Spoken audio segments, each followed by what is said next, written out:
Welcome to my class. नमस्ते student. बच्चों, आज हम कक्षा 9वीं की पूरक पाठ्य पुस्तक कृतिका भाग 1 का अध्ययन करने जा रहे हैं, जिसमें हम चैप्टर नंबर 3 पढ़ रहे हैं और इस चैप्टर का शीर्षक है रीढ़ की हड्डी। रीढ़ की हड्डी इस पाठ का यह सेशन नंबर 5वां है। इसके पहले भागों में हमने देखा था कि जगदीश चंद्र माथुरिनो ने इस नाटक के माध्यम से जो अलग अलग पात्रों के द्वारा हमें उनके व्यक्तित्व बता रहे हैं, उससे हमें पता चल रहा है कि जो गोपाल प्रसाद यह पात्र जो है वह एक बहुत ही दकियानुसी ख्यालों का व्यक्ति है, जो खुद पढ़ा लिखा है, लेकिन औरतों के बारे में उनके जो विचार है वह समाज के लिए बहुत ही घातक है।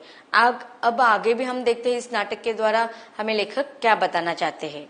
अब देखो, अब तक हमने देखे कि गोपाल प्रसाद इन्होंने क्या विचार व्यक्त किया है कि औरतों को सिर्फ घर के ही काम काज करने चाहिए, उनको ज्यादा पढ़ना लिखना उनका काम नहीं है। शंकर भी हंसता है, मगर गोपाल प्रसाद गंभीर हो जाते हैं।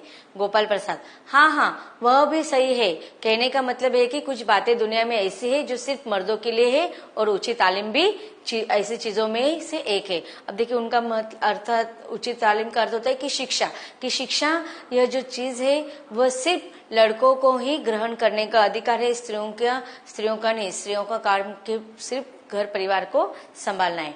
राम स्वरूप शंकर से: चाय और लीजिए। शंकर: धन्यवाद, पी चुका। राम स्वरूप गोपाल प्रसाद से: आप? गोपाल प्रसाद: बस साहब, अब तो खत्म ही कीजिए। राम स्वरूप: आपने तो कुछ खाया ही नहीं, चाय के साथ टोस्ट नहीं थे, क्या बताए वह मक्खन। गोपाल प्रसाद: नाश्ता ही तो करना था साहब, कोई पेट तो भरना था नहीं, और फिर टोस्ट में खाता भी नहीं। राम स्वरूप: हाँ, मेज को एक तरफ सरका देते हैं, फिर अंदर के दरवाजे की तरफ मुंह कर जरा जोर से: अरे जरा पान भिजवा देना, सिगरेट मंगाऊं। गोपाल प्रसाद: जी नहीं। पान की तश्तरी हाथों में लिए उमा आती है, सादगी के कपड़ों में गर्दन झुकी हुई है। बाबू गोपाल प्रसाद आंखें गड़ाकर और शंकर आंखें छिपाकर उसे ताक रहे। अब देखिए, राम स्वरूप इनकी जो बेटी है उमा, जिसको लड़के देखने के लिए आ रही है, अब उसकी एंट्री इस रंगमंच पर हो रही है। राम स्वरूप: हाँ, यही है आपकी लड़की, लाओ बेटी पान मुझे दो। उमा पान की तश्तरी अपने पिता को देती है। उस समय उसका चेहरा ऊपर को उठ जाता है और नाक पर रखा हुआ सोने की रिम वाला चश्मा दिखता है। बाप बेटे चौंक उठते हैं। गोपाल प्रसाद और शंकर एक साथ: चश्मा? अब देखिए, उनको अपने लड़के के लिए जो बहू चाहिए थी वह कैसी चाहिए थी? पढ़ी लिखी नहीं चाहिए थी, ज्यादा पढ़ी लिखी नहीं चाहिए थी, दिखने में सुंदर भी चाहिए थी। लेकिन उमा के चेहरे पर जब वो चश्मा देखते हैं तो वह आश्चर्य हो जाते हैं, चौंक जाते हैं। राम स्वरूप जरा सकपा कर, अब थोड़े घबरा गए वो: जी, वह पिछले महीने में इसकी आंखें दुखनी आ गई थी, सो कुछ दिनों के लिए चश्मा लगाना पड़ रहा है। अब देखिए, इन संवादों से हमें पता चल रहा है कि राम स्वरूप जो है वह भले ही आधुनिक विचार वाले व्यक्ति है, और शिक्षा के, लड़कियों की शिक्षा के प्रति उनका जो दृष्टिकोण है वह स्वस्थ दृष्टिकोण है। लेकिन जब उनकी बेटी की उम्र हो चुकी है और उसके ज्यादा पढ़े लिखे होने की वजह से उसकी शादी तय नहीं हो पा रही, तो वह किसी भी कारणवश अपनी बेटी की शादी में रुकावट न हो, इसलिए वह झूठ पर झूठ बोलने की कोशिश कर रहे कि उनकी बेटी को अभी कुछ लास्ट मंथ में ही चश्मा लग गया है। गोपाल प्रसाद: पढ़ाई वढ़ाई की वजह से तो नहीं है ना कुछ? राम स्वरूप: नहीं साहब, वह तो मैंने अर्ज किया ना। गोपाल प्रसाद: संतुष्ट होकर कुछ कोमल स्वर में: बैठो बेटी। राम स्वरूप: वहां बैठ जाओ उमा। उस तख्त पर अपने बाजे के पास उमा बैठती है। गोपाल प्रसाद: चाल में तो कुछ खराबी है नहीं, चेहरे पर भी छवि है। हाँ, कुछ गाना बजाना सीखा है। अब देखिए, उमा की चाल ढाल के बारे में देखा जा रहा है, फिर उसके चेहरे के बारे में, उसकी सुंदरता के बारे में देखा गया। अब उसको कौन सी अन्य चीजें आती है उसके बारे में भी, गाना वाना के बारे में पूछ रहे। राम स्वरूप: जी हाँ, सितार भी और बाजा भी। सुनाओ तो उमा एक आध गीत सितार के साथ। उमा सितार उठाती है। थोड़ी देर बाद मीरा का मशहूर गीत: मेरे तो गिरधर गोपाल दूसरा न कोई। गाना शुरू कर देती है। स्वर से जाहिर है कि गाने का अच्छा ज्ञान है। उसके स्वर में तल्लीनता आ जाती है, यहाँ तक कि उसका मस्तक उठ जाता है। उसकी आंखें शंकर पर झेपती सी आंखों से मिल जाती है और वह गाते गाते एक साथ रुक जाती है। अब देखिए यहाँ पर जो उमा है वो गीत गाते समय जब शंकर की तरफ देखती है तो वह उसको देखकर अपना गाना रोक लेते हैं। अब उसका गाना वह क्यों रोक लेते हैं, उसके पीछे भी कारण है। राम स्वरूप क्यों, क्या हुआ, गाने को पूरा करो। गोपाल प्रसाद नहीं नहीं साहब, काफी है, लड़की आपकी अच्छा गाती है। उमा सितार रखकर अंदर जाने को उठती है। गोपाल प्रसाद अभी ठहरो बेटी। राम स्वरूप थोड़ा और बैठी रहो उमा। उमा बैठती है। गोपाल प्रसाद उमा से तो तुमने पेंटिंग वेंटिंग भी। उमा चुप। राम स्वरूप हाँ, वह तो मैं आपको बताना भूल ही गया। यह जो तस्वीर टंगी हुई है कुत्ते वाली, इसी ने खींची है और वह उस दीवार पर भी। राम स्वरूप हाँ, वह तो मैं आपको बताना भूल ही गया। यह जो तस्वीर टंगी हुई है कुत्ते वाली, इसी ने खींची है और वह उस दीवार पर भी। गोपाल प्रसाद यह तो बहुत अच्छा है। और सिलाई वगैरह। राम स्वरूप सिलाई तो सारे घर की इसी के जिम्मे रहती है, यहाँ तक कि मेरी कमीज भी। हाँ। अब देखिए इन संवादों के बीच में संवाद किसके बीच में हो रहा है, राम स्वरूप और गोपाल प्रसाद इनके बीच में। इन बीच में उमा ने बहुत सारी एक्टिविटी उनके सामने करके दिखाई, लेकिन उसने अब तक अपनी बातों का या उसके संवादों का जिक्र यहाँ पर नहीं हुआ है। यहाँ तक कि उसने एक सिवाय गाना गाने के व्यतिरिक्त तो कोई कार्य यहाँ पर नहीं की। जितना भी किया है कार्य उन्होंने उमा ने, वह सिर्फ राम स्वरूप और गोपाल प्रसाद इनके कहने पर ही किया है। मुंह से उसका अब तक एक भी शब्द बाहर निकला नहीं है। गोपाल प्रसाद ठीक, लेकिन हाँ बेटी, तुमने मुझे इनाम विनाम भी जीते होगे। उमा चुप। राम स्वरूप इशारे के लिए खांसते हैं, लेकिन उमा चुप है, उसी तरह गर्दन झुकाए। गोपाल प्रसाद अधीर हो उठते और राम स्वरूप सकपकाते। अब देखिए वो बहुत सारे बातें उनसे पूछते हैं उमा से, लेकिन उमा जो है चुपचाप है। और इस प्रकार उसके इस व्यवहार पर गोपाल प्रसाद थोड़े चिंतित हो जाते, अधीर हो जाते हैं और राम स्वरूप थोड़े सकपका जाते हैं, अर्थात डर जाते हैं। राम स्वरूप जवाब दो उमा। गोपाल प्रसाद से हाँ, जरा शर्माती है, इनाम तो इसने। गोपाल प्रसाद जरा रुकी आवाज में, जरा इसे भी तो मुंह खोलना चाहिए। राम स्वरूप उमा देखो आप क्या कह रहे हैं, जवाब दो ना। उमा हल्की लेकिन मजबूत आवाज में। अब देखो अब तक उमा ने एक भी वाक्य नहीं कहा है, लेकिन अब जब वो कुछ कहने जा रही है, हल्की आवाज है उसकी लेकिन मजबूत है, दृढ़ता है उसके आवाज में। क्या जवाब दो बाबूजी, जब कुर्सी मेज बिकती है तब दुकानदार कुर्सी मेज से कुछ नहीं पूछता, सिर्फ खरीदार को दिखला देता है। पसंद आ गई तो अच्छा है, वरना। अब देखिए यहाँ पर उमा ऐसे लड़कियों का प्रतीक है जो हमेशा पुराने युगों से हमारे सामने एक रूप में आती है। अब उसका भी इस प्रकार से लड़कों वालों के सामने आकर इस प्रकार से उसका शादी के लिए तय करना, उसकी सब निरीक्षण करना, ये बातें उसको अच्छी नहीं लगती। तो वो क्या कहते हैं कि जिस प्रकार से निर्जीव वस्तु को खरीदने के लिए जब मालिक आते हैं तो वह सिर्फ पैसा देकर चले जाते हैं, निर्जीव वस्तु कुछ कहते हैं नहीं, तो अपने आप को वह कुर्सी और मेज की तरह बिकने वाले एक निर्जीव वस्तु के समान प्रतीत होते हुए दिखाई दे रही है। राम स्वरूप चौंक कर खड़े हो जाते हैं। उमा उमा उमा अब मुझे कह लेने दीजिए बाबूजी। देखो अब तक जो उमा चुप थी, अब वो अपने निर्णय को, अपने बातों को व्यक्त करने के लिए अपने पिताजी से कहती है, अब मुझे कह देने दीजिए बाबूजी। ये जो महाशय मेरे खरीदार बनकर आए हैं, इनसे जरा पूछिए कि क्या लड़कियों के दिल नहीं होता, क्या उनको चोट नहीं लगती, क्या बेबस भेड़ बकरियों हैं जिन्हें कसाई अच्छी तरह से देखभाल कर।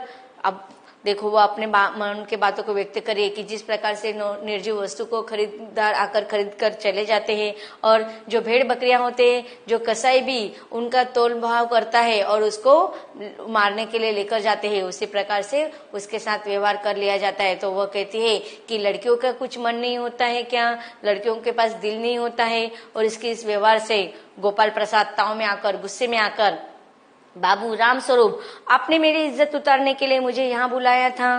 उमा तेज आवाज में, जी हाँ, और हमारी बेइज्जती नहीं होती। अब देखिए रामस्वरूप गोपाल प्रसाद को गुस्सा आया है और उसकी उस बात पर उमा कहती है तेज आवाज में, जी हाँ, और हमारी बेइज्जती नहीं होती जो आप इतनी देर से नाप तोल कर रहे हैं। अब देखिए कितनी बार गोपाल प्रसाद इन्होंने रामस्वरूप को अपमानित किया था। और जरा इतने ही साहबजादे आपके इस साहबजादे से पूछे, अर्थात अपने बेटे से पूछे कि अभी पिछली फरवरी में लड़कियों के हॉस्टल के इर्द गिर्द क्यों घूम रहे थे और वहां से कैसे भाग गए थे। अब देखिए शंकर को उसने जब वो गाना गा रही थी तो अचानक से क्यों रुक गई थी, इसका पीछे हमें कारण पता चला है कि उसने शंकर को एक ऐसा व्यक्तिमत्व है जो अपने पिताजी के मतों के सामने, विचारों के सामने अपना खुद का उसका विचार नहीं है और वह हमेशा लड़कियों के हॉस्टल के सामने घुमा करता था, अर्थात उसका पढ़ाई पर ध्यान नहीं था, इसीलिए तो उसको 1 साल एक्स्ट्रा लगा था। शंकर, बाबूजी चलिए। गोपाल प्रसाद, लड़कियों के हॉस्टल में, क्या तुम कॉलेज में पढ़ी हो। अब देखिए जब गोपाल प्रसाद को अपने बेटे के बारे में सच्चाई जाननी पड़ रही थी तो वो अपने बेटे को डांटने के बजाय, उसकी गलतियों को समझने के बजाय वह अब उमा के पढ़े लिखे रामस्वरूप ने जो उसको बताया था कि उसकी बेटी ज्यादा पढ़ी लिखी नहीं है, उसके बारे में वो पूछताछ करने लगता है और भी क्रोधित हो जाता है।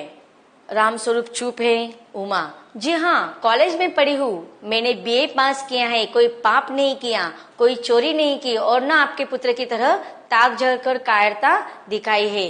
मुझे अपनी इज्जत, अपने मान का ख्याल तो है, लेकिन इनसे पूछे कि किस तरह से नौकरानी के पैरों पड़कर अपना मुंह छिपाकर भागे थे। तो अब देखिए यहाँ पर एक दृढ़ता के साथ, आत्मविश्वास के साथ और रूढ़ियों परंपरा का पालन न करते हुए उमा ने अपने व्यक्तित्व के बारे में बताया कि उसने पढ़ाई की है, बीए किया है, कुछ चोरी नहीं की है। और वह जो आत्मविश्वास से बातें कर रही है, वह कहती है कि अपने बेटे से पूछे कि किस प्रकार से वह एक पढ़े लिखे, अपने पढ़ाई पर ध्यान देने के बजाय किस प्रकार का व्यक्तित्व है और ऐसा व्यक्ति मुझे देखने के लिए आए हैं, मुझे बिल्कुल भी पसंद नहीं है। रामस्वरूप, उमा। गोपाल प्रसाद खड़े होकर गुस्से में, बस हो चुका बाबू रामस्वरूप, आपने मेरे साथ दगा किया। आपकी लड़की बीए पास है और आपने मुझसे कहा था कि सिर्फ मैट्रिक तक पढ़ी लिखी है। लाइए मेरी छड़ी कहाँ है, मैं चलता हूँ। बैग ढूंढकर उठाते हैं, बीए पास, उफ़ो गजब हो जाता है, झूठ का भी कुछ ठिकाना है। आओ बेटे चलो, दरवाजे की ओर बढ़ते। अब देखो उनको गुस्सा आता है कि उनकी बेटी पढ़ी लिखी है, लेकिन उसे अपने बेटे के जो गलत व्यवहार है उसे सुनने के बाद भी अपने बेटे के बारे में उसे किसी भी प्रकार का पछतावा नहीं आ रहा है। और जिस प्रकार रामस्वरूप ने झूठ कहा है उसको वह बहुत ही सुनाता है कि झूठ का भी कुछ ठिकाना होता है। उमा, जी हाँ, जाइए, जरूर चली जाइए, लेकिन घर जाकर जरा यह पता लगाए कि आपके लाडले बेटे की रीढ़ की हड्डी है या भी नहीं है, यानी बैकबोन। बाबू गोपाल प्रसाद के चेहरे पर बेबसी का गुस्सा है और उनके लड़के के उल्लासापन। अब देखिए बैकबोन यहाँ पर स्वाभिमान का हमें प्रतीक दिखाई देता है। भले जिस प्रकार से शरीर, हमारा जो शरीर होता है उसमें महत्वपूर्ण अंग होता है हमारा बैकबोन, उसी प्रकार बैकबोन के आधार पर हमारा शरीर सुदृढ़ नहीं हो सकता है। उसी प्रकार आज अगर देखा जाए तो हमारे समाज में भी स्त्री का उतना ही महत्वपूर्ण स्थान है। जिस समाज में स्त्री का स्थान नहीं होगा वह बैकबोन जैसे ही अधूरा, कमजोर समाज माना जाएगा। अब देखिए यह सब जानने के बावजूद भी बाबू गोपाल प्रसाद के चेहरे पर गुस्सा आ रहा है। क्यों? क्योंकि उसे अपने बेटे के करतूतों पर नहीं बल्कि उनके साथ झूठ बोला गया और जो पढ़ी लिखी एक लड़की उनको सच्चाई बता रहे थे, इसके वजह से वो गुस्सा आ गया। और लड़के को रुलासापन, अर्थात शंकर का व्यक्तित्व जो हमेशा एक पढ़ा लिखा या उच्च शिक्षित व्यक्तित्व जो समाज के लिए हमेशा विकास के लिए, प्रगति के लिए, बढ़ाने के लिए योग्य होते हैं, लेकिन यहाँ पर शंकर जैसे व्यक्तित्व से समाज की कभी प्रगति नहीं हो सकती है। दोनों बाहर चले जाते हैं। बाबू रामस्वरूप कुर्सी पर धम से बैठ जाते हैं। उमा सहसा चुप हो जाती है। प्रेमा की घबराहट के हालत में आना। प्रेमा, उमा रो रही है। अब देखिए यहाँ पर पिताजी के इस व्यवहार पर कि अब पिताजी भी अफसोस हो रहा है पिताजी को अपने बेटी के इस व्यवहार पर, लेकिन यहाँ पर जो पिताजी ने पहले से ही उनको वह चाहते थे कि यह जो शादी के लिए लड़के देखने के लिए जो लोग आए रहते वो उनको पहले से ही पसंद नहीं थे। यह सुनकर राम स्वरूप खड़े हो जाते हैं। रतन आता है। रतन, बाबूजी, मक्खन, सब रतन की तरफ देखते हैं और पर्दा गिरता है। तो इस प्रकार इस नाटक का अंत यहाँ पर होता है और इस नाटक के अंत से हमें पता चलता है कि एक पढ़े लिखे और आधुनिक विचार वाले व्यक्ति भी किस प्रकार से लड़कियों की शादी के समय बेबस होकर झूठ बोलते हैं। लेकिन यहाँ पर जो प्रमुख पात्र के रूप में हमारे सामने आती है उमा, जो हमेशा स्त्री की प्रधानता के रूप में, स्त्री शिक्षा, समाज में स्त्री का स्थान कैसा होना चाहिए और एक पढ़ी लिखी स्त्री आत्मविश्वास और दृढ़ता के साथ कैसे अपने विचारों को व्यक्त कर सकते हैं, इसके द्वारा हमें इस पात्र के द्वारा हमें समझ में आता है। तो इन परिच्छेदों में आए हुए कुछ कठिन शब्दों का अर्थ देख लेते हैं।